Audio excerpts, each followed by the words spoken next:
विठ्ठल विठ्ठल विठ्ठल विठ्ठल विठ्ठल विठ्ठल विठ्ठल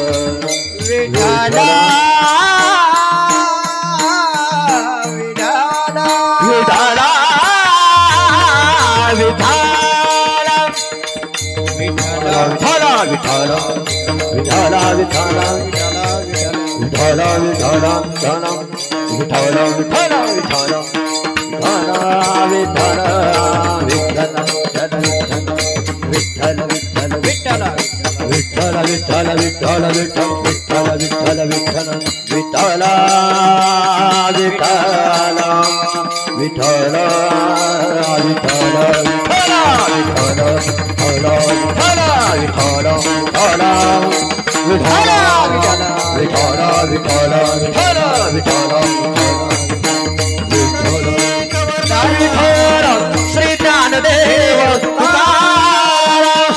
सद्गुरु रंगागिरी महाराज की, गुरुवर नारायण गिरी महाराज की, श्री शनेश्वर भगवान की, राजा छत्रपति शिवाजी महाराज की, धर्मवीर संभाजी महाराज की। विठ्ठला विठ्ठला विठ्ठला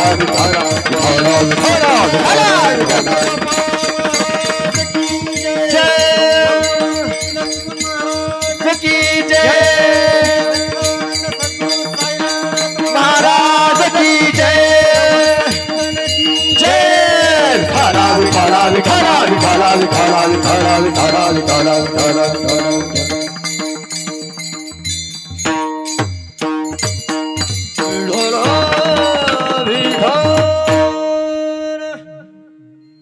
गुरुर्ब्रह्मा गुरुर्विष्णू गुरुर्देव महेश्वरा, गुरु साक्षात परब्रह्म तस्मै श्री गुरुवे नमः। ध्यानमूलं गुरुमूर्ति, पूजामूलं गुरुपद, मंत्रमूलं गुरुवाक्य, मोक्षमूलं गुरुकृपा। ब्रह्मानन्दं परमसुखदं केवलं ज्ञानमूर्ति, द्वन्द्वातीतं गगनसदृशं तत्त्वमस्यादिलक्षणम्, एकं नित्यविमलमचलं सर्वादिसाक्षिभूतं, भावातीतं त्रिगुणरहितं सद्गुरुं तं नमामि, सद्गुरुं तं नमामि, सद्गुरुं तं नमामि। पांडुरंगा करू प्रथम नम, पांडुरंगा करू प्रथम नम, पांडुरंगा करू प्रथम नमन, पांडुरंगा करू प्रथम नमन। दुसरे चरण संताची, दुसरे चरण संताची, दुसरे चरण संताची। त्यांच्या कृपादाने कथेचा विस्तार, त्यांच्या कृपादाने कथेचा विस्तार, त्यांच्या कृपादाने कथेचा विस्तार, त्यांच्या कृपादाने कथेचा विस्तार। बाबाजी सद्गुरुदास तुका, बाबाजी सद्गुरुदास तुका, बाबाजी सद्गुरुदास तुका। पांडुरंगा करू प्रथम नमन, पांडुरंगा करू प्रथम नमन, पांडुरंगा करू प्रथम नमन, करू प्रथम नमन। दुसरे चरण संताची, दुसरे चरण संताची, दुसरे चरण संताची, दुसरे चरण संताची।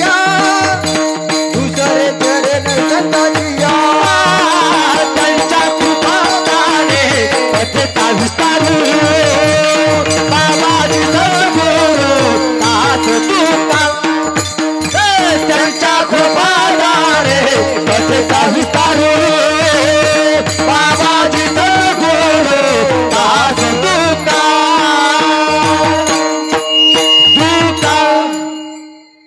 ओम श्रीश्वराय नमः। ओम शांति शांति शांति। भोगतून घडे संचिता वाचुनी, करावे ते मनी समाधान, मनवनी मनी मानुने खेदू, मनावा गोविंदू वेळवेळा।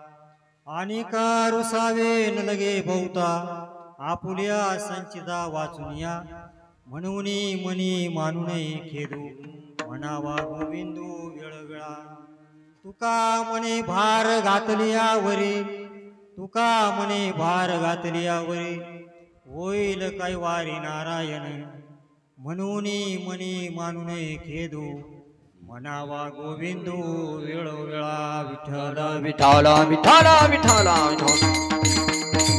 विठ्ठल विठ्ठल विठ्ठल विठ्ठल विठ्ठल विठ्ठल विठ्ठल विठ्ठल विठ्ठल विठ्ठल. प्रस्तुत प्राप्त प्रसंगी शनेश्वर महाराजांची जयंती निमित्त अखंड हरिनाम सप्ताह निमित्त आपण सर्वजण इथं जमलेलो आहोत. सर्व भाविक भक्तांचे श्रोते सज्जनांचे गायनाचार्य मृदुंगाचार्य सर्व लास्ट टू फर्स्ट सर्वांना श्री साष्टांग दंडवत करून सेवेला प्रारंभ.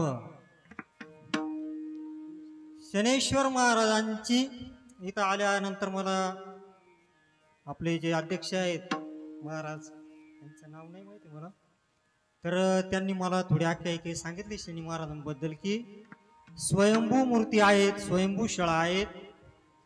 भगवान परमात्मा तिथंच प्रगट होतात जिथं त्यांचे भक्त जिथं असतात. भगवंत कुठेही प्रगट होत नाहीत.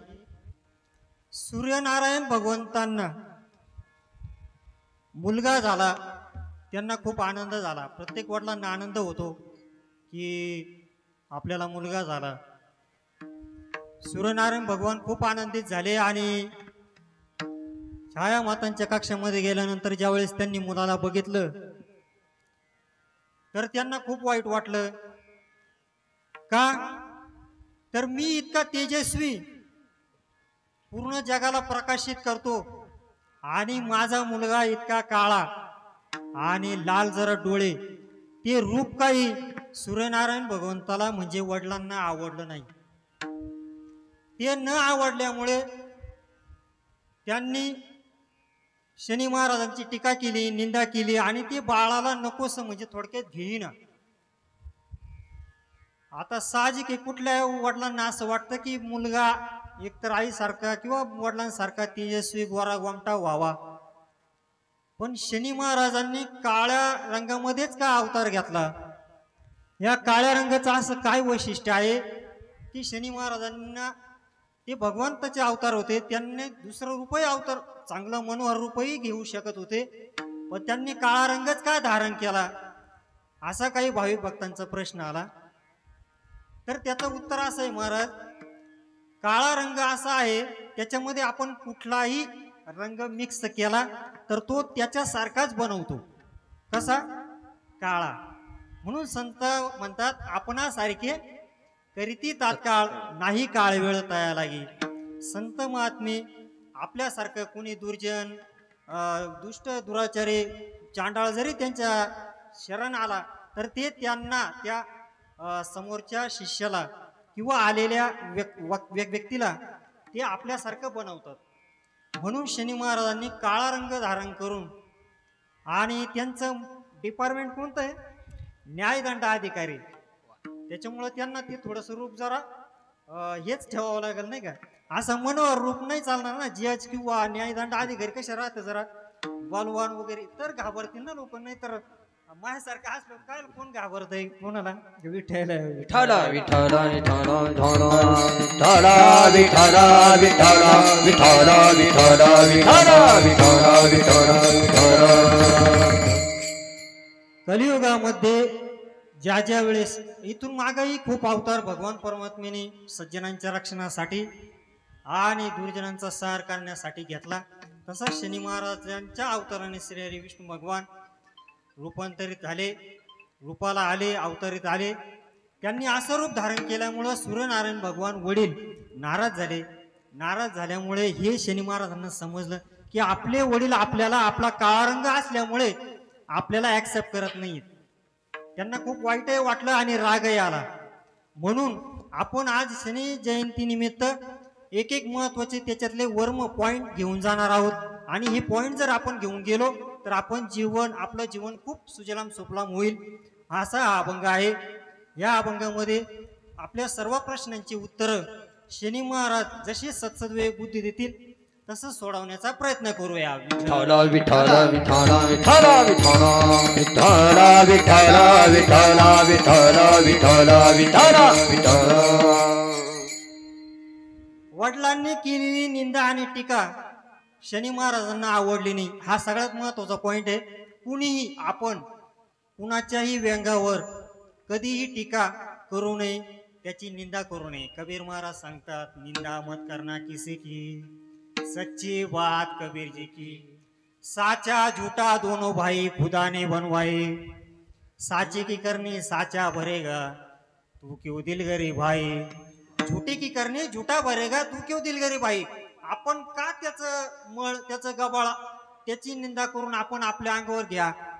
आधीच आपल्या गोधड्यात व्हायच्या कितक्या, माझी गोधडी झाली जुनी, तिला धुवून आणा कुणी, असे संत म्हणतात. आपलीच अंतकरण रूपी गोधडी खूप मलिन झालेली आहे, आपण इतरांची गोधडी धुण्यात का वेळ घालावा. म्हणून सर्वांनी आज हा महत्वाचा पॉइंट घ्या की कुणाचीही निंदा, कुणाची टीका करू नका, त्याच्या व्यंगावर हसू नका. साचा झूठा दोनों भाई खुदाने बनवाये. जर भगवान परमात्म्याने त्यांना जर असं बनवलेलं आहे तर आपल्याला त्याची निंदा किंवा टीका करून त्याची मजा करण्याची अजिबात अधिकार नाही. विठ्ठल विठ्ठल विठ्ठल विठ्ठल विठ्ठल विठ्ठल विठ्ठल विठ्ठल विठ्ठल विठ्ठल विठ्ठल विठ्ठल विठ्ठल विठ्ठल विठ्ठल विठ्ठल विठ्ठल विठ्ठल विठ्ठल. निंदा केल्यानंतर, टीका केल्यानंतर काय होतं त्याचे परिणाम शनी महाराजांनी दाखवले. बाप जरी असला तरी, जरी वडील असले तरी, जर वर्म चुकलिया फेरा पडे, हा चुकलिया वर्म फेरा पडे. मग शनी महाराजांना राग आला, जर आपण जर यांना वेळेत जर आवरलं नाही, वडील म्हणून काय झालं पण चुकले ना, निंदा झाली, टीका झाली, मला माझ्या काळ्या रंगामुळे ऍक्सेप्ट करीना, उद्या येतर कुणाला बी नावं ठेवतील किंवा कुणाचेही माप काढत बसतील. मग यांना जागेवर आणणं आपलं कर्तव्य आहे. दंडाधिकारी, न्यायदंडाधिकारी म्हणून शनी महाराज प्रख्यात आहेत. पूर्ण विश्व त्यांची भक्ती करतं, पूर्ण विश्व. का तर न्यायदंडाधिकाऱ्यांकडे तो पावर असतो.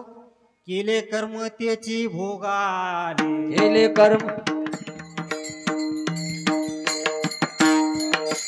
झाले त्याची भोगाले, केले कर्म झाले त्याचे भोगाले, केले कर्म झाले त्याची भोगाले, केले कर्म झाले त्याचे भोगाले, केले कर्म झाले त्याची भोगाले, केले कर्म झाले त्याची भोगाले, केले कर्म झाले त्याची भोगाले, केले कर्म झाले त्याची भोगाले. ओ उपजाले मेले आईचे केले, उपजाले मेले आईचे किती, उपजाले मेले आईचे केले,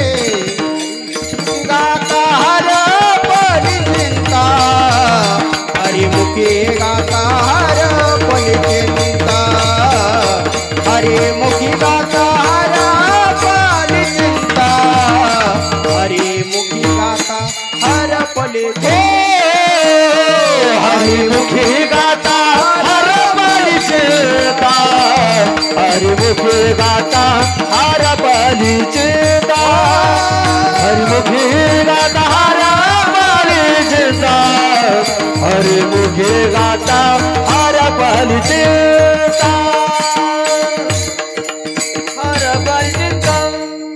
शनी महाराजांनी निर्णय घेतला आणि वडिलांना या बाबतीत थोडं दंडित केलं पाहिजे. म्हणून त्यांनी सूर्यनारायण भगवान परमात्मा ज्या रथावर बसून सकाळी ड्युटीला जायचे, त्यांचा रथ लॉक करून टाकला, म्हणजे त्यांचा रथच जाम करून टाकला.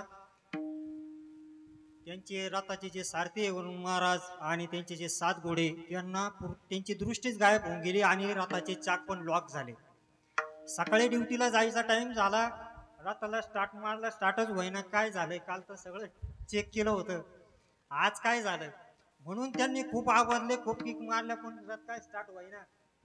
मग आता काय करावं, डोकं बंद पडलं. जर आपण जर वेळेवर जर कामावर गेलो नाही तर खूप हाहाकार होईल. कारण आपली ड्युटी खूप प्रमुख आहे. सूर्यनारायण सकाळी उगवले तर आपलं सर्वांचं दैनंदिन कार्यक्रम सुरू होतो, बरोबर. जर सूर्यनारायण भगवंत जर आलेच नाही तर आपला दैनंदिन कार्यक्रम सर्वांचे ठप्प होऊन जातील. म्हणून त्यांच्यावर खूप मोठी जिम्मेदारी होती आणि त्यांना घाम फुटला की आता तर रथ स्टार्ट होईना आणि आपल्याला तर ड्युटीला जायचंय. काय करावं काय नाही, त्यांचं डोकं बंद पडलं. इतकं डोकं बंद पडलं की सकाळी 6 वाजले, 7 वाजले, 8 वाजले तरी सुद्धा रथ स्टार्ट होईना. खाली पृथ्वी तलावर हाहाकार झाला की आज काय भानगडे, आवडता आलेलं नाही आणि सूर्यनारायण भगवंत तर आले नाही, उगवले नाही.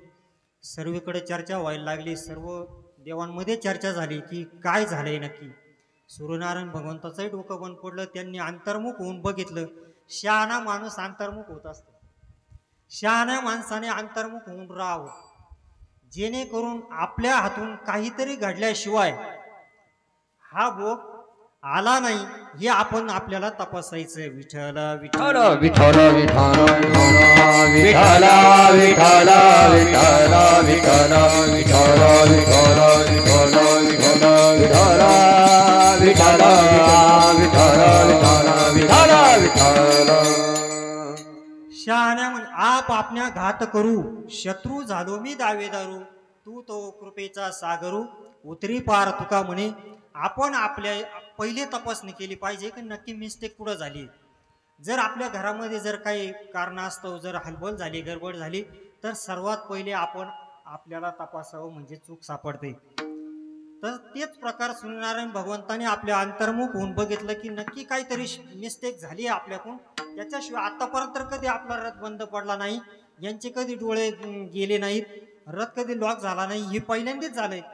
नक्की याच्या मागे काहीतरी कारण असलं पाहिजे. आणि त्यांनी शोध घेतल्यानंतर त्यांना अंतर्यामीने कळलं की आपल्या मुलाची आपण निंदा केली आणि आपला मुलगा कुणी साधारण नसून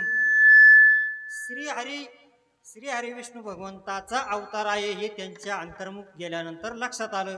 आणि ते शनी महाराजांना शरण गेले आणि त्यांनी क्षमा मागितली. कारण त्यांना समजलं की शनी महाराज आपला नुसता मुलगा नाहीये तर या जगाचं न्यायदंडाधिकारी आहेत हे त्यांना समजलं आणि ते त्यांना शरण गेले. बापाचं जरी चुकलं तरी सुद्धा बापाने मुलाला तो लहान आहे म्हणून नाही तर तो ज्ञानाने खूप महान आहे म्हणून त्याला शरण जावं. तिथं त्याने लाजू नये, त्याने अजिबात म्हणू नये की माझा मुलगा आहे, लहान आहे, मी कसा त्याला शरण जाऊ. तर सूर्यनारायण भगवान परमात्मा शनिदेवांना शरण गेले. शनी महाराजांनी लगेच तात्काळ क्षमा केली. शनी महाराजा नमस्कार आदे, नका करू काय नका करू काय शनी महाराजा नमस्कार आदे, नका करू काय वक्रदोषी, नका करू काय वक्रदोषी.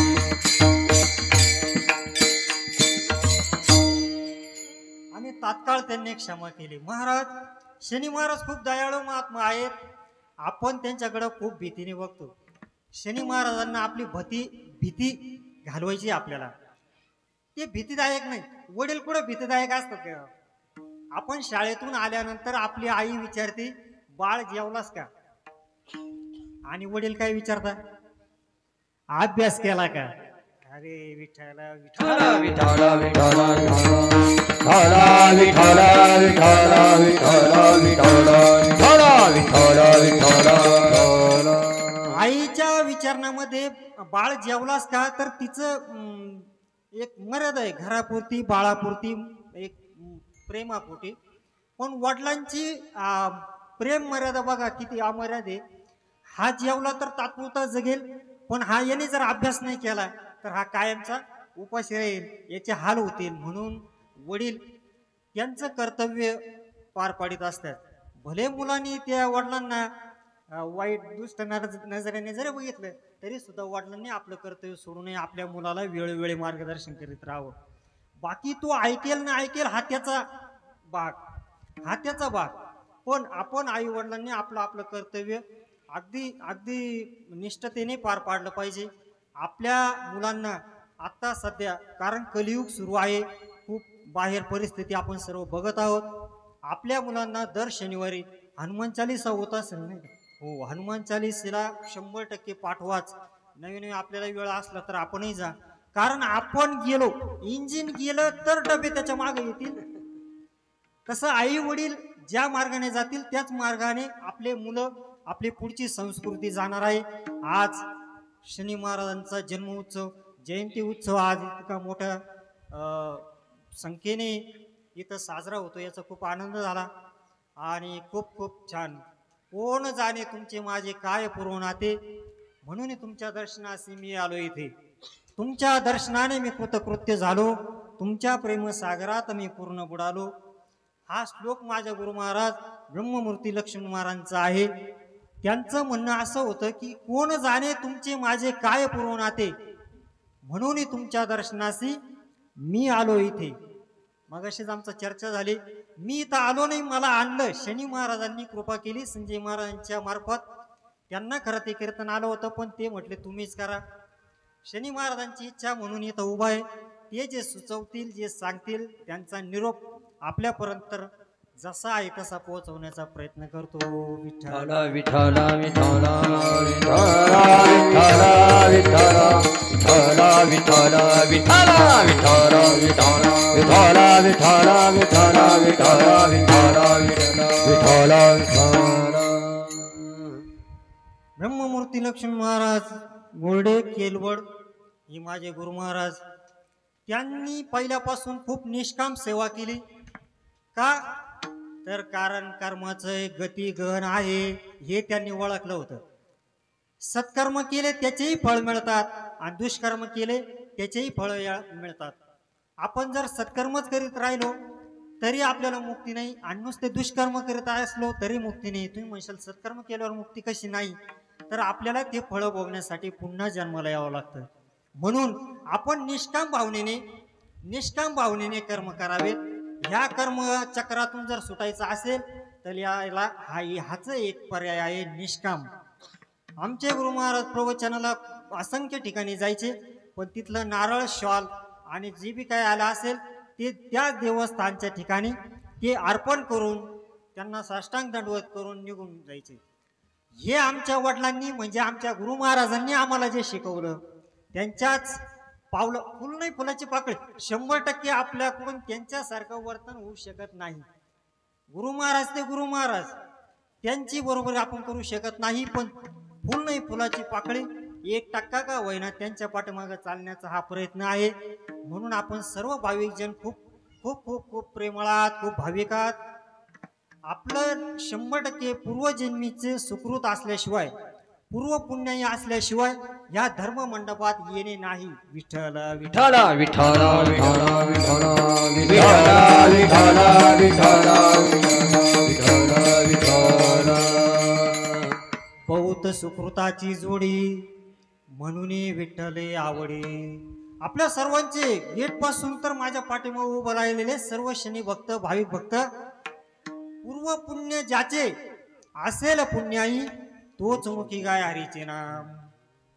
त्याच्याशिवाय इथं आपण येऊ शकत नाही. पूर्व पुण्य ज्याचे असेल पुण्याई तोच मुखी गाय हरीचे नाम. त्याच्याशिवाय आपण इथं येऊ शकत नाही. मी आलो असं म्हणू नाही, आपल्याला आणलं. लोखंड जर म्हणत असेल लोह चुंबकाला मी तुझ्याकडे आलो तर कसं राहील, तसं आपलं बोलणं होईल. मी तुमच्याकडे आलो नाही, तुम्ही मला तुमच्या प्रेमाने शनी महाराजांच्या कृपा आशीर्वादाने खेचलं म्हणून इथं आलो. मी महाराजांना आल्याला सांगितलं माझ्या या रूटनी कमीत कमी आतापर्यंत 20-25 चक्कर झाले असतील, पण कधी इकडं माझी नजर सुद्धा गेली नाही. पण आज शनी महाराजांनी कृपा केली आणि त्यांच्या जन्म उत्सवाची मला फुल नाही फुलाची पाकळी सेवा म्हणून करण्याची जी संधी मिळाली त्याबद्दल शतशः सर्व अध्यक्ष महोदय, इथले जमलेले सर्व शनी भक्त, भाविक भक्तांचे खूप खूप आभार. आपण आता सेवेला सुरुवात करूया. विठ्ठल विठ्ठल विठ्ठल विठ्ठल विठ्ठल विठ्ठल विठ्ठल विठ्ठल विठ्ठल विठ्ठल विठ्ठल विठ्ठल विठ्ठल विठ्ठल विठ्ठल विठ्ठल विठ्ठल विठ्ठल विठ्ठल आजामिल महाराज सर्वांना माहिती आहे, सर्वांचे परिचित आहे. आजामिल महाराज, मी त्यांना महाराज म्हणतो. पहिला भाग नंतर सांगतो, पहिले अगोदर तुम्हाला पार्ट 2 सांगतो. आजामिल महाराज एका वेश्येच्या घरी राहिलेले, अगदी दुराचारी, पिणारे खाणारे जुगार सर्व कार्य करणारे, वेश्येचे गुलाम असे. आता त्यांना महाराज का म्हणलोय नंतर सांगतो. तुम्ही म्हणशाल अशा दुराचार्याला महाराज का म्हणा, ती वाजवायच्या लायकीचे, पण त्यांना तुम्ही महाराज म्हणता, हे तुम्हाला पार्ट 1 मध्ये समजेल. आजामिल महाराज अशा प्रकारचे दुराचारी दुर्व्यवहार करणारे, पण पूर्व पुण्य फळाला आलं आणि त्यांच्या घरी वारकरींची दिंडी त्या गावात आली. आता गाववाले ऑलरेडी वैतागलेलेच होते त्याच्या पराक्रमाला. हे म्हटले याची जिरवायचीच, ये लईच वाईट वागतंय म्हटलं. वेशीच्या घरी काय राहतं, दारू काय पितं, काय जुगार काय खेळतं, चोऱ्या काय करतंय, याचे जिरवतच म्हणतो. दिंडी आली, दिंडीवाल्याने विचारलं, महाराज इथं कोणी भाविक भक्त आहे का? आपण ऍड्रेस कोणाचा देणार? आपले महाराज चांगल्या महात्म्यांचं देऊ ना. इथं महाराजांचं बंगला आहे, हे खूप भाविक भक्त आहेत, वारकरी आहेत, यांच्या घरी तुमची खूप छान व्यवस्था होईल. त्या गावकऱ्यांनी त्या दिंडीला असा ऍड्रेस दिला त्या आजमेळाचा. गेली दिंडी, तिथं रामकृष्ण हरे भजन करीत गेले. दिंडी आली. ती जी वेशा माऊली होती, मी तिला माऊली बी का म्हटलो ते बी तुम्हाला आता पुढं सांगेन. ती बिचारी लगेच दर्शन वगैरे करायला आली. दर्शन घेतलं. महाराज काय विषय? म्हणजे काय नाही, आज तुमच्या इथं मुक्काम आहे. आम्हाला गावकऱ्यांनी सांगितलं की तुम्ही भाविक आहात. तिलाही थोडा शॉक वाटला, आपण कोणत्या अँगलने भाविक हो. असो, आली दिंडी, भगवंताची कृपा झाली. भाग्यवंता घरी भजन पूजन त्याची वाट पाय रघुनंदन. हा, जगाच्या बाजारी सर्व काही मिळेल, परी हे दुर्लभ हरीचे नाव.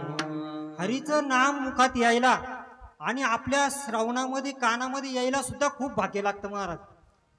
आणि त्या ताईला वाटलं की वा वा क्या बात आहे, हरिभक्त आले.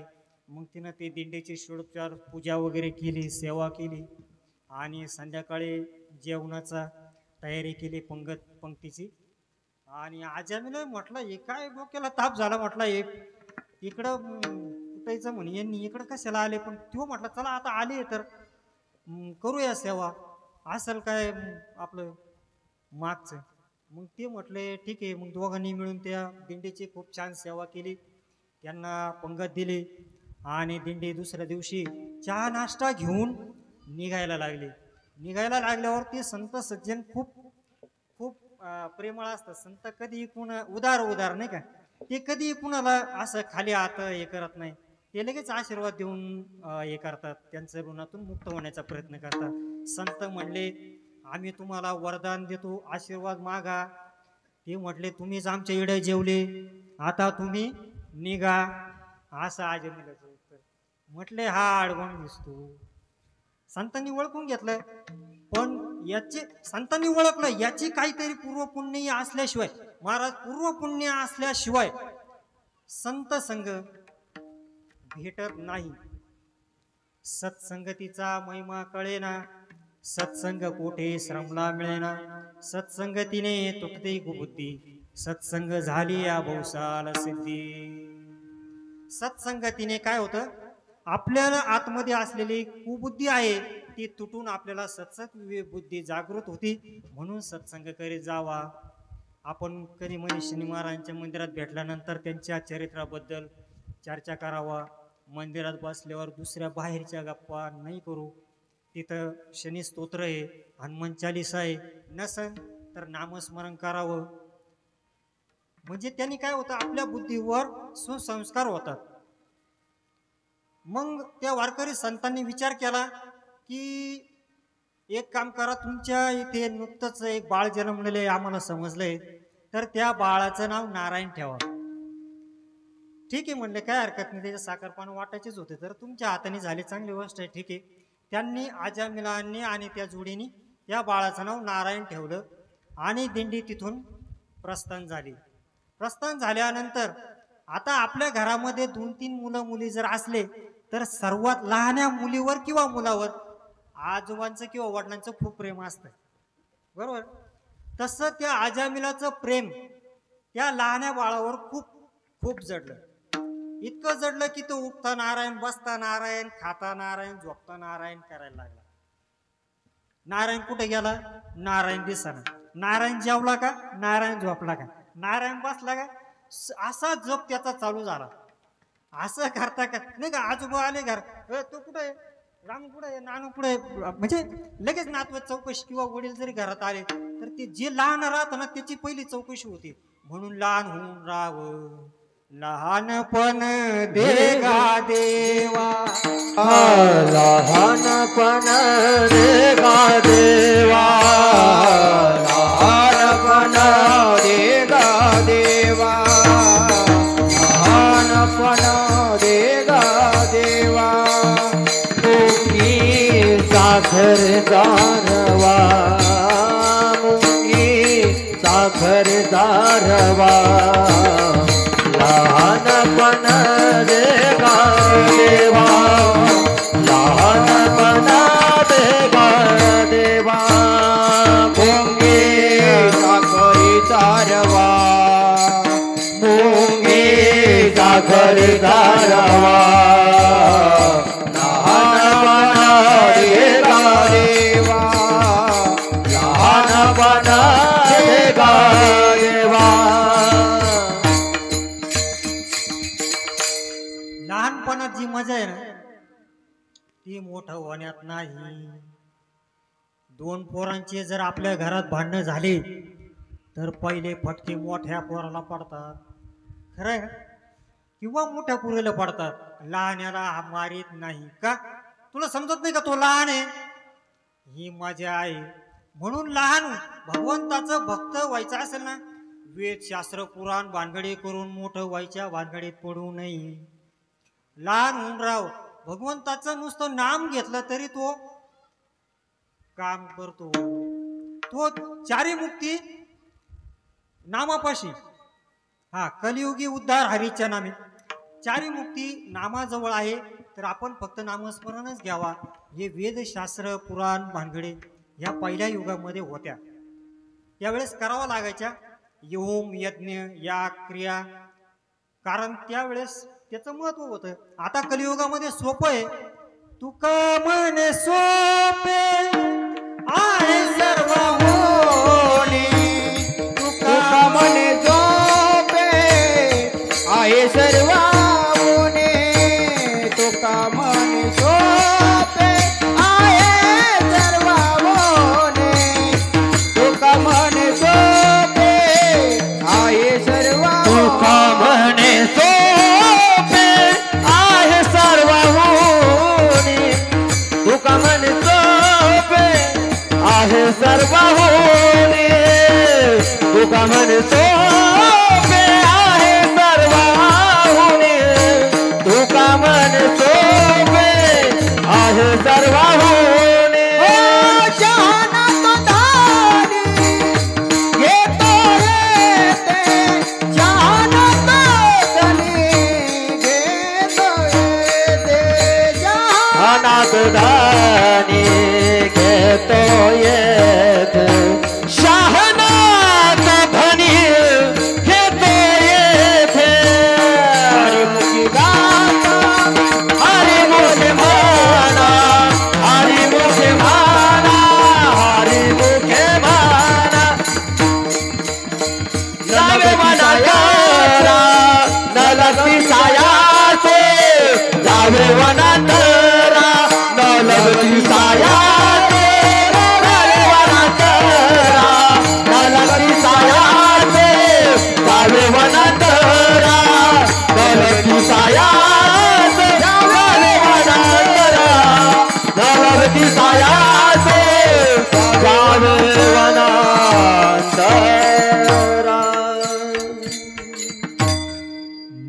लगती सायास जावी वनंतरा सुखे येतो घरा नारायण. जर सुखाने जर नारायण घरी येत असेल तर आपल्याला वनात जायची खटपट नाही. कारण हे 4 आश्रम आहेत, ब्रह्मचर्य, संन्यास, गृहस्थाश्रम आणि वानप्रस्थ. या 4ही आश्रमामध्ये गृहस्थ आश्रम सर्वात श्रेष्ठ आहे. का? कारण गृहस्थ आश्रमावर हे 3ही आश्रम आधारित आहे. तुका म्हणे हेची आश्रमाचे फळ, तुका म्हणे हेची आश्रमाचे फळ. परपद फळ वैराग्याचे, वैराग्याचे परपद फळ वैराग्याचे. तुका म्हणे एक आश्रमाची फळ, तुका म्हणे आश्रमाची फळ. परपद फळ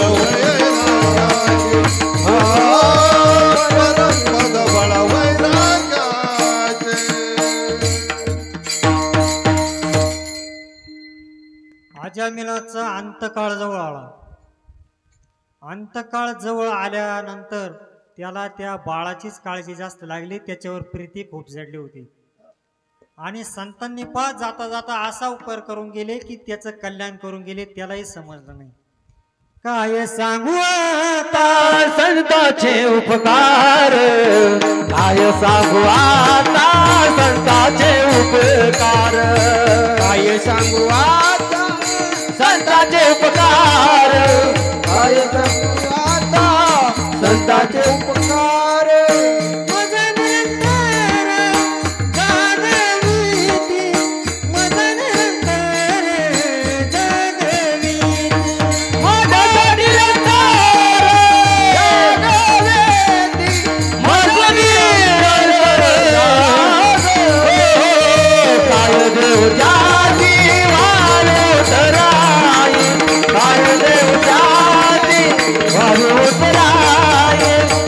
देवच्या वावे उतराय, काय देवच्या वावे उतराय, काय देवयाची वावे उतराय, काय देवयाची,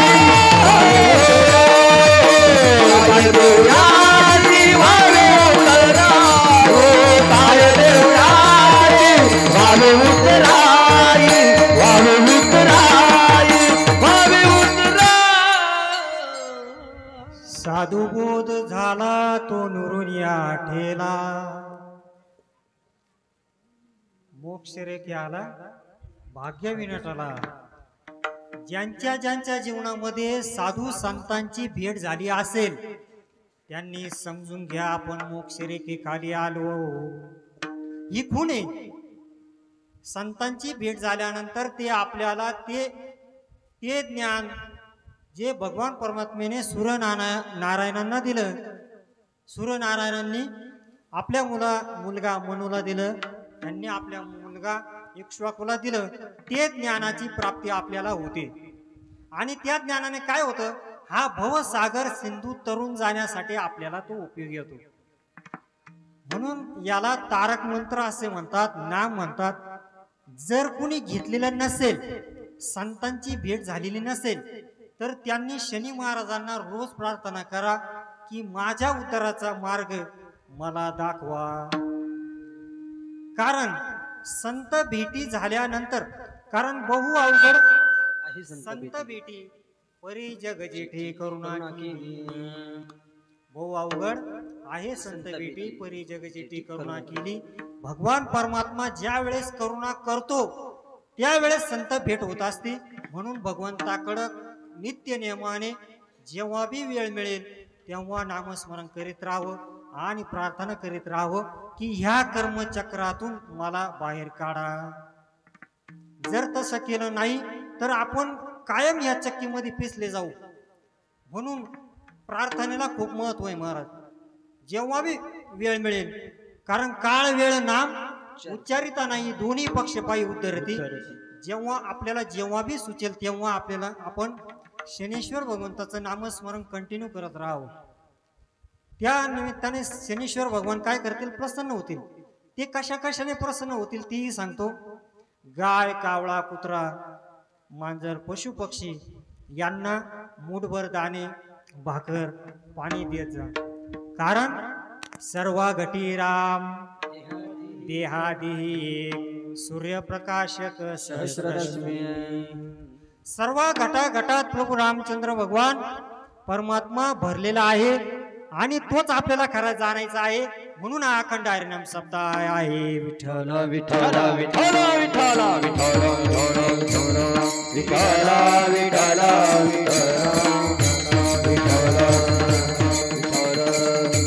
अखंड हरिनाम सप्ताह म्हणजे ज्याचा कधीही खंड होत नाही, ज्याचा कधीही खंड होत नाही. तो पूर्वी होता, आता आहे आणि पुढेही राहणार आहे. असा एक अखंड हरिनाम सप्ताह आपल्या या देहामध्ये पण चालू आहे.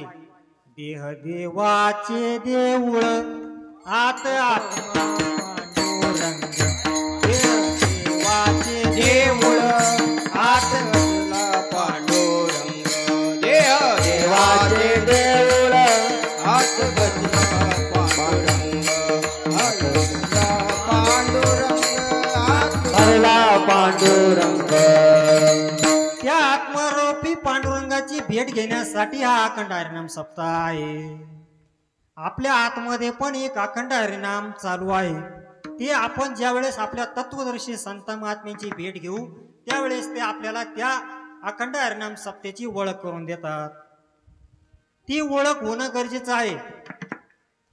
ती जर आपण वेळेवर केली नाही तर आपला जन्म वाया जाऊ शकतो. वाया येर झार हरी वेद वाया येर हरी वेद वाया येर झार, हरी वेद वाया येर झार. प्रमाण सर्वांना माहिती आहे.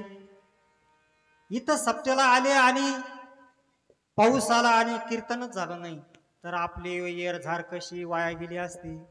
तशीच अगदी आपण मनुष्य रूपी देहाला जन्माला आलो आणि आपली ह्या जन्मामध्ये जर संत भेट झाली नाही, भगवान परमात्म्याचं नामस्मरण जर आपल्याकडून घडलं नाही, भक्ती घडली नाही तर आपली वाया येर झार होईल. कारण इथं मला मनुष्य प्राणी सोडून दुसरा कोणताही प्राणी दिसत नाही. विठ्ठल विठ्ठल विठ्ठल विठ्ठल विठ्ठल विठ्ठल विठ्ठल. कारण हा अधिकार फक्त भगवान परमात्म्याने मनुष्य प्राण्यालाच दिला आहे भक्ती करण्याचा. इथं कुत्रं आलं नाही, मांजर आलं नाही, बाकीचे कुठलेही प्राणी दिसत नाही मला. पाठीमाग अंधार आहे त्याच्यामुळे काही लक्षात येत नाही. बरोबर आहे ना. हा अधिकार बहुत सुकृती नरदेह लादला, भक्ती विन गेला अधोगती, असं आपलं होऊ नये म्हणून हा ही इंटिमेशन आहे आपल्याला. हा अखंड हरिनाम सप्ताह हे काय सिग्नल आहे. सिग्नल मध्ये किती कलर असतात? लाल, पिवळा, हिरवा. जर आपण एखाद्याला म्हणलो राम राम आणि जर समोरचा जर राम राम म्हणला नाही तर समजून घ्यायचं तो रेड झोन मध्ये आहे. कोणत्या झोन मध्ये? Red zone. हा, रेड झोन मध्ये आहे. आपण ओळखून घ्यायचं पण त्याची निंदा करायची नाही. शनी महाराजांना प्रार्थना करायची का भगवंता या शनेश्वरा याला रेड झोन मधून काढ आणि कमीत कमी येलो झोन मध्ये का होईना टाक. हा, तरच तो वाचेल, नाही तर रामकृष्ण हरी. हा, नाही तर रामनाम सत्य आहेच हे गेल्यावर म्हणण्याच्या आधीच आपण जागं व्हावं, नाही का. उठा जागे व्हा. उठ जागे वारे आता, उठा जागे वारे आता, स्मरण करा पंढरीनाथा, स्मरण करा पंढरीनाथा, भावे चरणी ठेवा माझा, भावे चरणी देवा माता, उगावी व्यथा जय माझा.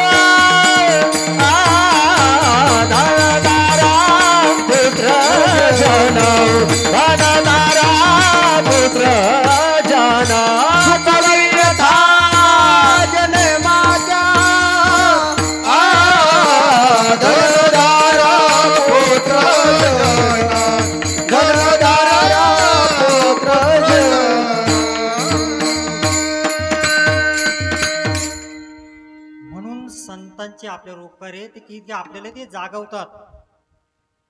कोण्या कारणाशी येणे माझे झाले, मायेने दाविले ब्रह्मरूप. त्या भगवान परमात्म्याचं, त्या ब्रह्मरूपाचं, त्या आत्मदेवाचं दर्शन घ्यायचं असेल तर आपल्याला संत भेट होणं खूप महत्वाचं आहे. आपल्या परिसरात तत्वदर्शी संत महात्म्यांची काही कमी नाही.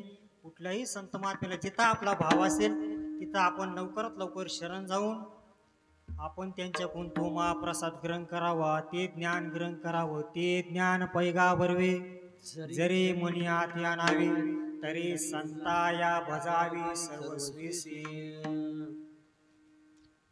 येलो झोन मध्ये गेल्यानंतर काय लक्षण आहेत?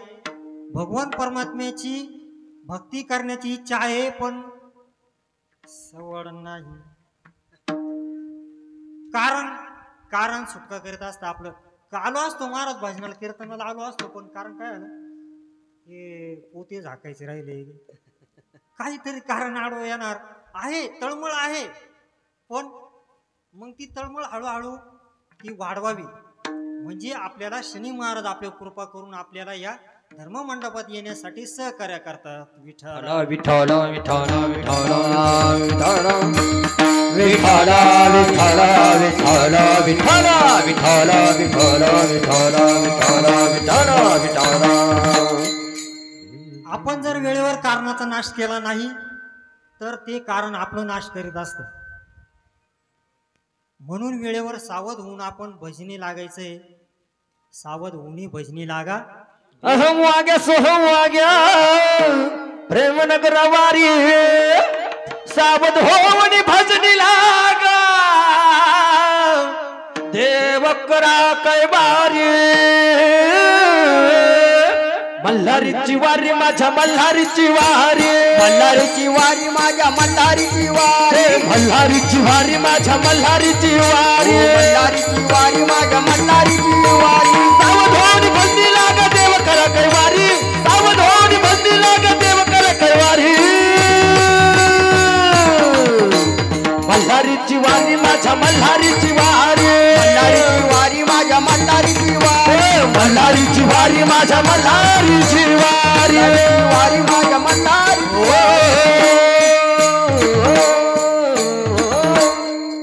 आपल्या या देहरूपी मंदिरात सुद्धा एक अखंड अशी मल्हारीची वारी चालू आहे. पण त्या वारीची ओळख जर आपल्याला करून घ्यायची असेल तर आपल्याला संतांनाच शरण जावं लागेल. तेव्हा त्या वारीची आपल्याला ओळख होईल. आजामिल नारायण नारायण करता करता त्यांनी देह ठेवला. देह ठेवल्यानंतर तिथं यमदूत आले कोपरगावहून, आणि श्री हरी विष्णू भगवंताचे देवदूत आले संभाजीनगरवरून. कोणाला घ्यायला? आजामिलाला घ्यायला. यमदूत म्हणले हे आमचं गिराईक आहे म्हणे. कस काय? म्हणले याने तुम्ही पाहिलं नाही का याने काय राडे केलेले, काय काय उद्योग केलेले, तुम्ही नीट वाचून नाही आले वाटतं, अभ्यास करून नाही आले, तुम्ही गिराईक चुकीचं घ्यायला आले. ते म्हणले आम्ही चुकीचं नाही आलो, आम्ही राईट आलो. कारण त्यांनी मरताना प्रभू नारायणांचं नामस्मरण केलं. त्यांनी ज्यांनी नाम घेतलं ना मरताना त्याला आम्ही घ्यायला येतो, हा आमचा विषय. मग यांच्या दोघात वाद झाले. म्हणले तुमची काहीतरी गफलत होते, अहो तुम्ही याचे राडे पा, हे म्हणायचे तुम्ही त्याचं नामस्मरण पा. काय या दोघांमध्ये चर्चा चालली. तुम्ही ह्या आजमिलाचे राडे पा, याचे उद्योग पा, आणि हे देवदूत म्हणायचे की तुम्ही त्याचं नामस्मरण पा. आम्हाला काही माहीत नाही, तुम्ही शनी महाराजांना विचारा. मग शनी महाराजांनी सांगितलं जो व्यक्ती मरताना शेवटला राम म्हणतो किंवा नामस्मरण आपल्या गुरुमुखातून आलेलं जे नामस्मरण करतो त्याला भगवान परमात्म्याचे देवदूत किंवा साक्षात भगवंतच घ्यायला येतात. म्हणून आपण नामस्मरण करायचं आहे. विठ्ठल विठ्ठल विठ्ठल विठ्ठल विठ्ठल विठ्ठल विठ्ठल विठ्ठल विठ्ठल विठ्ठल विठ्ठल विठ्ठल. संचित नावाच्या शब्दाला कंस करून ठेवा. आपले कान कसे असे कंस सारखे आहेत ना, कंस. संचित नावाला कंस करून ठेवा म्हणजे हे कीर्तन समजेल आपल्याला. संचित सांगतोय. मग देवदूत आले आणि ते आजमिलाचं घेऊन गेले वैकुंठामध्ये आजमिलाला. आता आपण म्हणू की आपण एक काम करूया, आजमिला सारखं करूया, मस्त मजा करूया आणि शेवटला राम म्हणूया. असं होईन का? का नाही होणार? कारण आपली जिथं चित्तवृत्ती, जिथं प्रीती आपली जपलेली ना, तिथंच ते होत असतं. तुम्ही म्हणशाल मग ते पोरांच्या नावाने का व्हायना तो नारायण नारायण म्हटला आणि त्याला देवदूत घ्यायला आले, मग आमचं का असं होणार नाही? त्याला पूर्वसंचित असावं लागतं. त्याच्या घरा दारापुढे दिंडी आली, त्याला संत होऊन भेटायला त्याच्या दारी आली, त्याला त्यांनी नाम दिलं. हे आपल्याला झालं का? नाही, आपल्याला संतांचा शोध घ्यावा लागणार आहे. कारण आपलं पूर्वसंचित तेवढं भक्कम नाही अजून. जरा ज्याचा असेल तो हिरव्या झोन मध्ये विठ्ठला विठ्ठला विठ्ठला विठ्ठला विठ्ठला विठ्ठला विठ्ठला. हो, जे सत्संगामध्ये असेल, ज्यांनी जे संतांना शरण गेले असतील, ज्यांच्या मुखात अखंड हरिनाम शनी महाराजांचा चालू असेल, जसं शनी महाराजांच्या वर तेलाची अखंड धार चालू असते, तसे ज्या भाविक भक्ताच्या अंतकरणामध्ये भगवान परमात्म्याचं अखंड नामस्मरण चालू आहे, त्यांनी समजून घ्यायचं आपण ग्रीन झोन मध्ये आहोत. त्याने काळजी करू नये.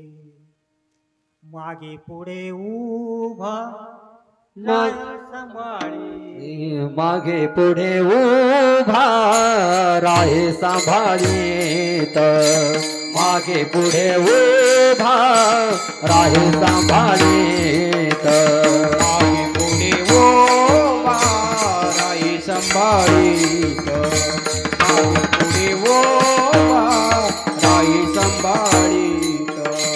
आलिया घाद निवारावे, आलिया घाद निवारावे, निवारावे.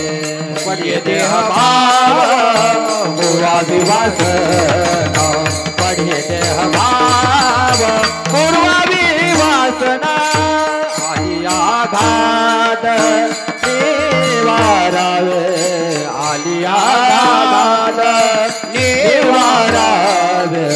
पडे देह भाव पूर्वा विवासना, पडे देह भाव पूर्वा विवासना.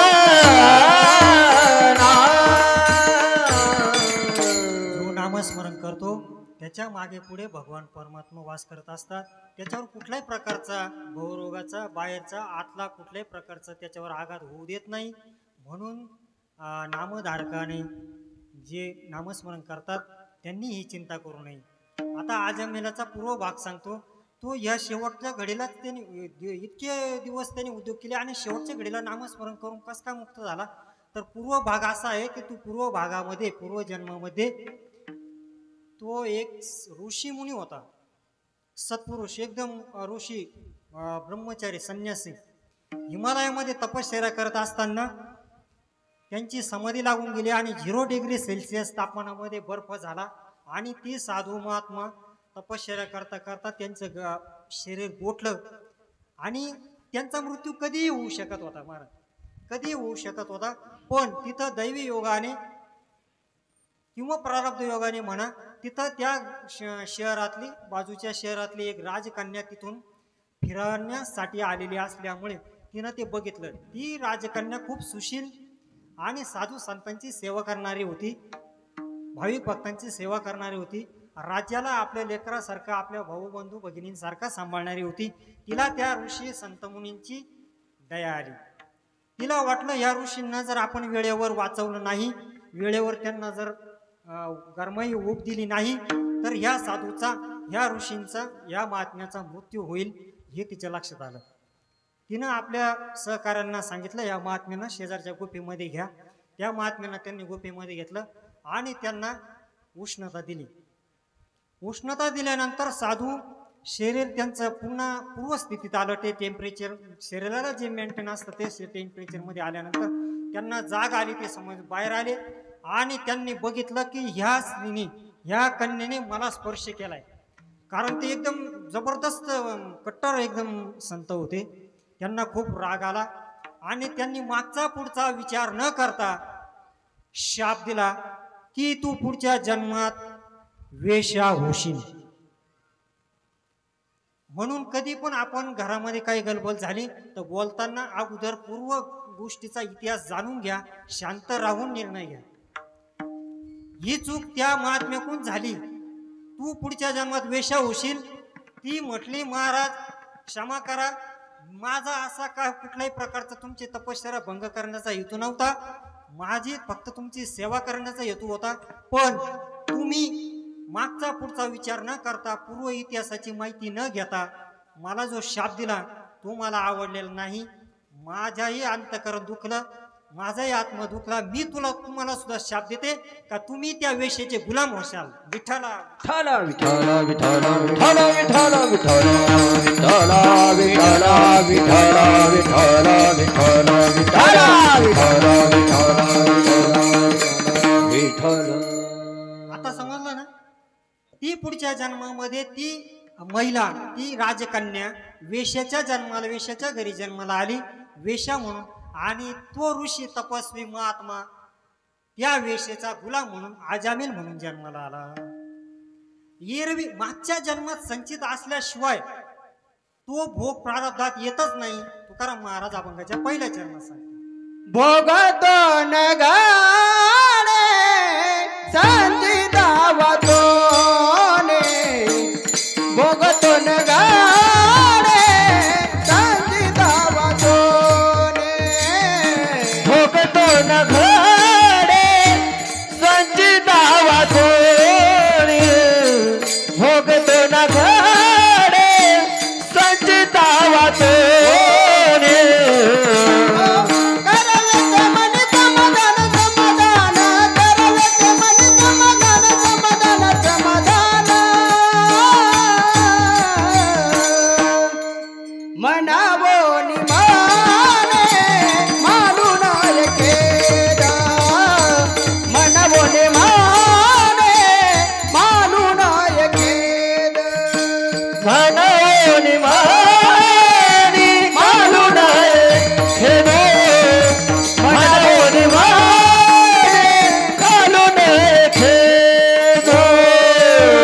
भोगतो नगाडे संचितावाचोने, भोगतो नगाडे संचितावाचोने,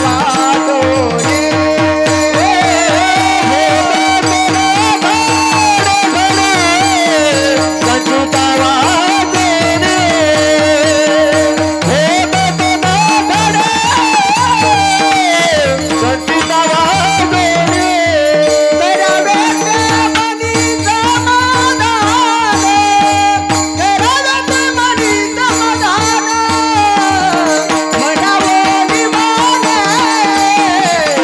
मानू नायकेदा, मनावो निमाने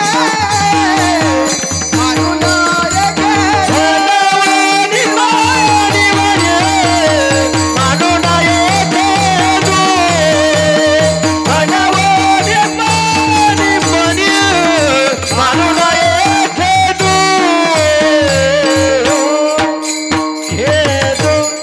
आपल्याला जर काही दुःख भोगायला आलं तर त्याचा आपण कुणावरही दोष रोपण करू नये. आपल्या प्रारब्धाच्या संचित कर्मानुसारच आपल्याला ते भोग भोगायला आलेले असतात. ते आपलेच असतात, फक्त आपल्याला माहीत नसतं. या कर्माचे 3 स्टेपमध्ये गंमत आहे.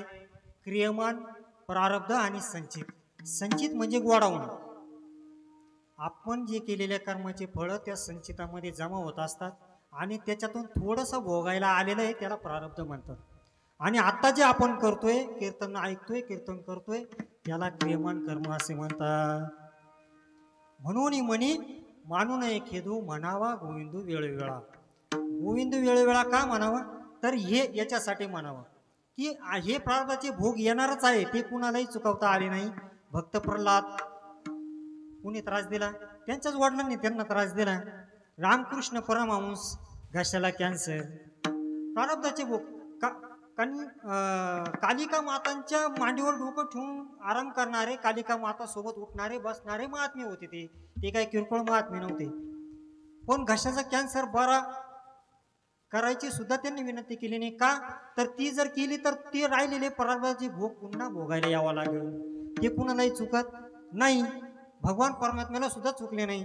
प्रभू रामचंद्र अवतारामध्ये भगवान परमात्म्याने बालीला लपून बाण मारला.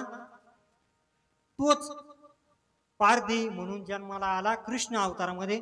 आणि त्या पारध्याने भगवान श्रीकृष्णाला शेवटच्या यादव कुळाच्या काळामध्ये, भागवत कथा सर्वांना माहीत असेल, त्या काळामध्ये तो पारधी होऊन त्या भगवान श्रीकृष्णाच्या पायाच्या अंगठ्याला त्यांनी बाण मारला. तो तिथं रडायला लागला, त्याला माहीत नव्हतं. आणि तो भगवंताला माफी मागायला लागला. आपल्याकडे वेळ कमी म्हणून थोडं घेतोय फास्ट, क्षमा करा. तर तो बाण लागल्यामुळे तो रडायला लागला. म्हणले भगवंता मला क्षमा करा, असं झाल्यामुळे. भगवंत म्हणले काळजी करू नको, ते पहिलेच संचितात होतं म्हणूनच झालं, तसं होऊ शकत नाही. म्हणून कुणी खेद करू नये किंवा कुणाला दोष देऊ नये. दोष दिल्याने काय होतं, त्या गोष्टीचा अजून चिडचिडेपणा वाढून जातो. त्याच्यासाठी शांत राहून आपण आपलं आत्मनिरीक्षण करावं, आत्मपरीक्षण करावं. आपलं पुढे मिस्टेक झाली ती चौकशी करावी. ती केल्यानंतर आपल्या सर्व प्रश्नाची उत्तरं सुटतात. म्हणून भोगतो न घडे संचिता वाचुनी, करावे ते मनी समाधान. म्हणून मनी मानू नये खेदू, म्हणावा गोविंद वेळगळा. विठोबा रखुमाई, विठोबा रखुमाई,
महाराजांसाठी आता टाळ्या होऊ.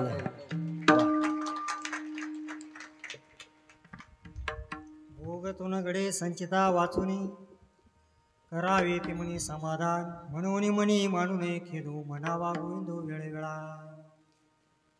अनेका रोसावे न लगे बहुता आपुल्या संचिता वाचुनिया. म्हणून मनी मानू नये खेदू, म्हणावा गोविंद वेळेवेळा. आपण ह्या आपल्या आलेल्या प्रारब्धाच्या भोगाचा कोणावरही दोषारोपण करू नये. ज्यावेळेस भीष्म पितामहांना त्यांच्या शरीराची पूर्ण अंगाची चाळण झाली, शिरशय्यावर झोपलेले, उत्तरायणाची वाट बघत असलेले, वडिलांसाठी ब्रह्मचारी व्रताचं धारण केलेले असे महात्मा होते भीष्म. तर भीष्म पितामहांना प्रश्न पडलाच, किती ज्ञानी महात्मा असले तरी हा भोग मला का? कारण माझ्या जन्म झाल्यापासून आतापर्यंतच्या डायरीमध्ये तर कुठंही मला मिस्टेक वाटत नाही की मी असा वागलो म्हणून मला असा भोग आला. हा प्रश्न भीष्माचार्यांना पडला. तसा प्रश्न आपल्यालाही पडला पाहिजे. म्हणून कर्म खूप सावध करा, खूप काळजीने करा. ज्यावेळेस भीष्म पितामहांना हा प्रश्न पडल्यावर त्यांनी भगवान परमात्मा ज्यावेळेस तिथं आले त्यावेळेस त्यांना प्रश्न विचारला की प्रभू, माझ्या जीवनाचं चरित्र जर मी स्टार्टिंगपासून पाहिलं आत्ताचं, तर मला आठवतंय की माझ्याकडून अशी कुठलीही मिस्टेक झालेली नाही की माझ्याच विद्यार्थ्याच्या किंवा माझ्याच नातवाच्या हातून मला अशा माझ्या शरीराची चाळण का व्हावी. भोगतुन घडे संचिता वाचून. भगवान परमात्मा हसले. ते म्हटले, महाराज 100 वर्षापूर्वीचा त्यांना त्यांचा स्कोप दाखवला. 100 वर्षापूर्वी ते राजकुमार होते. असंच काहीतरी विनोदाने त्या सरड्याच्या पाठीमध्ये त्यांनी बाण खुपसला, त्याच्यासोबत खेळले आणि एका काट्याच्या फासावर त्या सरड्याला ठेवून गेले. म्हणून मुक्या प्राण्यांवर दया करा. प्रत्येक कर्माचा हिशोब होत असतो, एवढं ध्यानात राहू द्या. विठ्ठल विठ्ठल विठ्ठल विठ्ठल विठ्ठल विठ्ठल विठ्ठल विठ्ठल विठ्ठल विठ्ठल विठ्ठल विठ्ठल. आज ना उद्या लगेच नाही झाला, लगेच होत नसतो कधी. आज बिडी प्याला लगेच उद्या कॅन्सरचा रिपोर्ट आला असं होत नाही. आज पुडी खाल्ल्याने उद्या लगेच कॅन्सर रिपोर्ट आला असं होत नाही. आज आंबे खाल्ल्याने लगेच दुसरा टाइम दुसरा तास लगेच डबे घेऊन पळाला असं होत नाही. त्याचा टायमिंग असतो एक. ते संचिताचा भोग येण्याचा काय असतो टाइम. संचित शब्द जरी आजच्या कीर्तनातील संचित शब्द जरी सर्व घेऊन गेले ना, तरी सर्व लाईफ टाईम खूप छान आनंदात जगू शकतात, कुणालाही त्रास न होता आणि आपल्यालाही त्रास करून न घेता. भीष्म पितामहांनी भगवान परमात्म्याला हा प्रश्न विचारला की माझ्या शरीराची अशी चाळण का झाली. तर भगवंताने सांगितलं की 100 जन्मापूर्वी तुम्ही अशा प्रकार केलेले आहेत. एका सरड्याला विनाकारण काही कारण नसताना तुम्ही त्याला त्याचा तीर खुपसला, त्याच्यासोबत खेळले आणि त्याला तीर एका काट्याच्या फासावर ठेवून गेले. त्या सरड्याच्या आतमध्ये मीच होतो आणि तळमळ तरफडला तो सरडा आणि त्या जीवाची आज तुम्हाला ते भोग प्राप्त झाले. आज न उद्या 100% येणार. तुम्ही म्हणशाल हा व्यक्ती किंवा हे समाज इतका दुष्ट वागतोय, यांना का प्रचिती येत नाही किंवा का शनी महाराज लगेच दंड देत नाही. लगेच दंड कोणी देत नसते महाराज. त्याच्यावर चौकशी होते, पोलीस स्टेशन असतं, त्याच्यावर कोर्ट असतं, बरंच स्टेप आहे. आपल्या व्यवहारिक दैनंदिन जीवनामध्ये सुद्धा स्टेप आहेत, तशा परमार्थ क्षेत्रामध्ये सुद्धा स्टेप आहे. आता न्यायदंडाधिकारी शनी महाराज आहेत आणि त्यांचे भाऊ कोण आहे, यमराज महाराज की जय. दोघा भावांकडे जबरदस्त डिपार्टमेंट आहे. म्हणून यांना कधी विसरू नका, त्यांचं नामस्मरण कंटिन्यू ठेवा. आपल्याला दुर्बुद्धी भगवान परमात्मा कधीही देणार नाही आणि देऊ पण नाही. दुर्बुद्धी ते मना कदा न उपजो नारायणा, नाही का. संतांनी मागणी मागितली लगेच. त्यांना माहिती होतं कर्माची गती गण आहे, कधी कोणत्या कर्माचे फळ येतील भोगायला सांगता येत नाही. उद्या राज्याभिषेक होणार होता, लगेच वनवासामध्ये 14 वर्षाच्या वनवासामध्ये परिवर्तित झालं. पुढच्या सेकंदाला काय होईल कुणाचाही आपल्या घडीचा भरोसा नाही. म्हणून कर्म करताना खूप सावधतेने करा, भगवान परमात्म्याला स्मरण करा आणि जे बी केलंय अगदी निष्काम करा. फळाची अपेक्षा ठेवून करू नका. फळाची अपेक्षा हेच आपल्या दुःखाचं मूळ कारण आहे. मी तिथं गेलो माझं काम नाही झालं, अरे नाही झालं ठीक आहे ना, टेन्शन नाही घेऊ. तुम्ही टेन्शन घेऊ नका आणि घरी आल्यावर घरच्यांना देऊ नका. विठ्ठल विठ्ठल विठ्ठल विठ्ठल विठ्ठल विठ्ठल विठ्ठल विठ्ठल. बिना अपेक्षा जे बी कर्म करणार. शेतीत लावलंय फळ, पाऊस झाला नाही झाला, आता हे काही घरच्यांच्या हातात आहे. पाऊस नाही झाला का बस. अरे पाऊस कोणाच्या हातात आहे, तुम्ही बोला ते कोणाला, काय कोणाचा राग कोणावर काढता, हे करू नका. जे बी काय असेल ते सर. वृक्षाची पाने हाले त्याची सत्ता, राहिली आणता मग कोठे. कुणी कुणालाही दोष देऊ नका. मातांनी यांना भावांना त्रास देऊ नका, भावांनी मातांना त्रास देऊ नका. कुणी कुणाला दोषारोपण करू नका.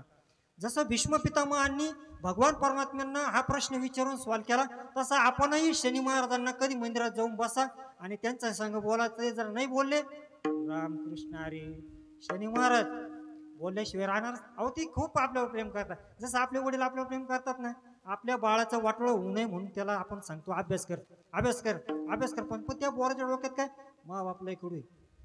अरे कडू नाही राजा, तो तुझं कडू होऊ नये म्हणून ते तो बिचारा एवढी गळकळ करतोय, तर तो कडू नाहीये.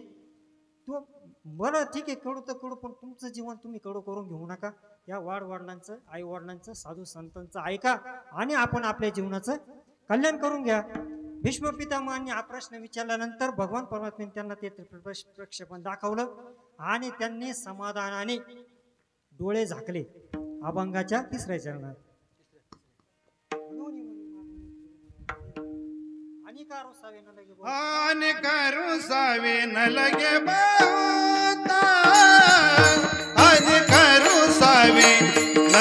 बहुता, आणि करू सावे न लगे बाहुता, आणि करू सावे न लगे बाहुता, आणि करू सावे न लगे बहुता, आणि करू सावे न लगे बहुता. आपुलिया संची वाचोनिया, आपण संगीत वाजवनिया, मन होई मानी मानून गेला, मन होई मानी मानून मला होनी मनी मानून खेदू, मन होनी मनी मानून खेदू खेदू. प्रारब्धाचे भोग कोणालाही चुकवता आले नाही, संतांना सुद्धा नाही. जे ब्रह्म ज्ञानी संत महात्मे, जे आत्मज्ञानापर्यंत पोहोचलेले ब्रह्म साक्षात्कारी महात्म्यांना सुद्धा हा भोग चुकला नाही.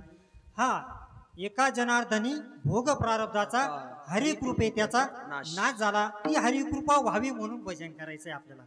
म्हणून आपल्याला संतांची भेट घ्यायची आहे, शनी महाराजांची भेट घ्यायची आहे. शनी महाराजांमध्येच आपल्याला आपलं जीवन व्यतीत करायचंय. म्हणून सावध राहून भजन करायचंय याच्यासाठी.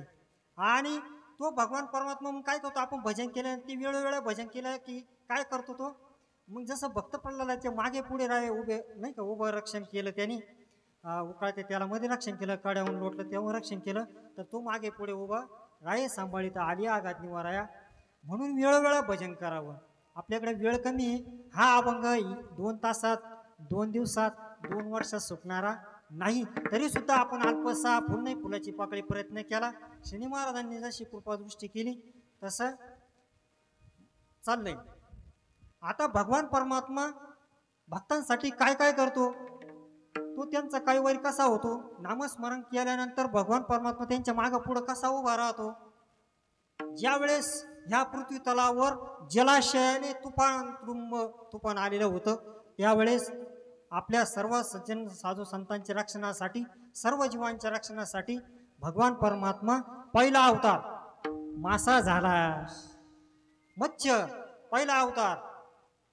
दुसऱ्या टायमिंगला आपण फास्ट घेऊया, दुसऱ्या टायमिंगला समुद्र मंथन झालं. त्यावेळेस गरज होती, कारण लक्ष्मी माता रुसून गेलेल्या होत्या आणि सगळीकडे हाहाकार झालेला असल्यामुळे ते रत्न, हिरे, जेडे, मोती व्यवहार ठप्प. व्यवहार तसं चालत नाही महाराज.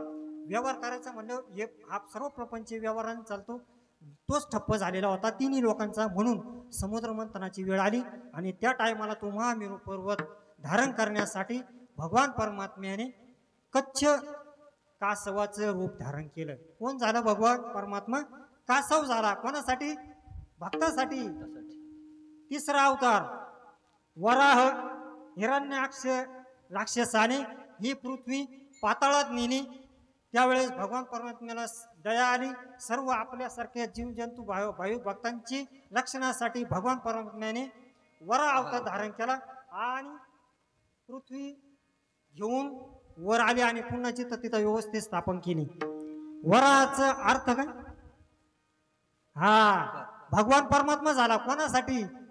भक्तांसाठी. बरं, हा, इतका दयाळू, इतका कृपाळू आहे की तो भक्तांसाठी मासा झाला, कासव झाला, वराह झाला, डुक्कर, कोणत्याही जीवाचा मत्सर करू नये महाराज. हे सगळे भगवत परमात्म्याने बनवलेले.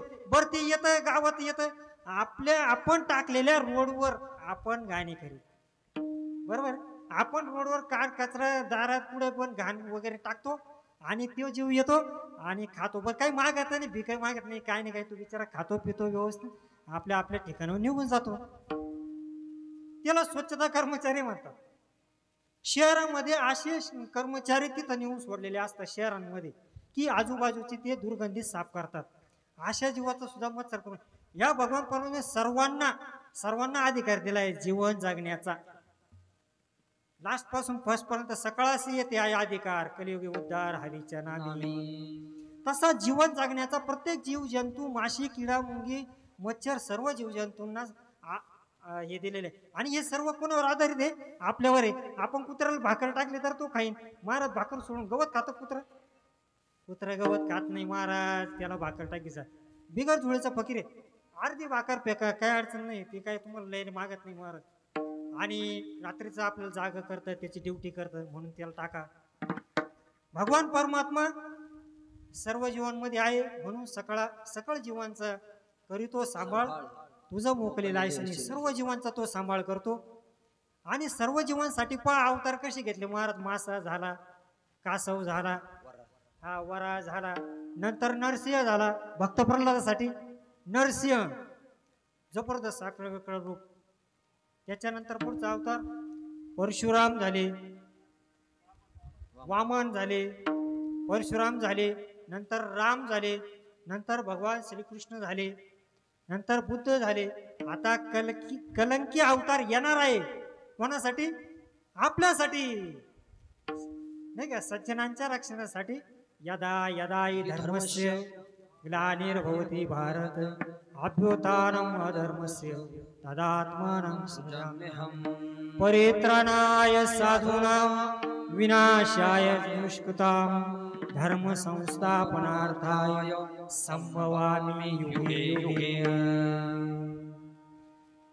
मग काय करतो भगवान परमात्मा भक्तांसाठी?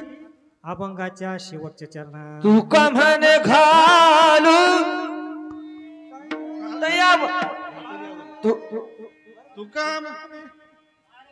तुका म्हणे भारा घाली दयावर, तुका म्हणे भार घाली दयावर, तुका म्हणे भारा घातल्यावर, तुका म्हणे भारा घाली दयावर, तुका म्हणे भार घातल्यावर, तुका म्हणे भार घातल्यावर, तुका म्हणे भारा घातल्यावर, तुका म्हणे भारा घातल्यावर.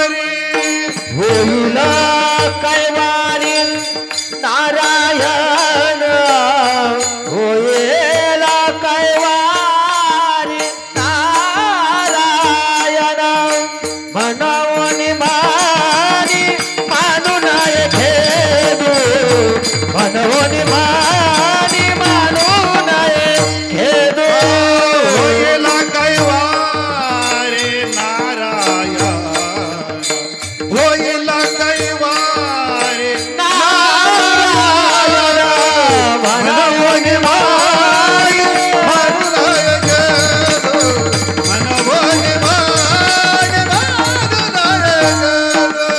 म्हणवा गोविंद वेळ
म्हणून सर्वांनी हा अभंग चांगला पाठ करून ठेवा खूप.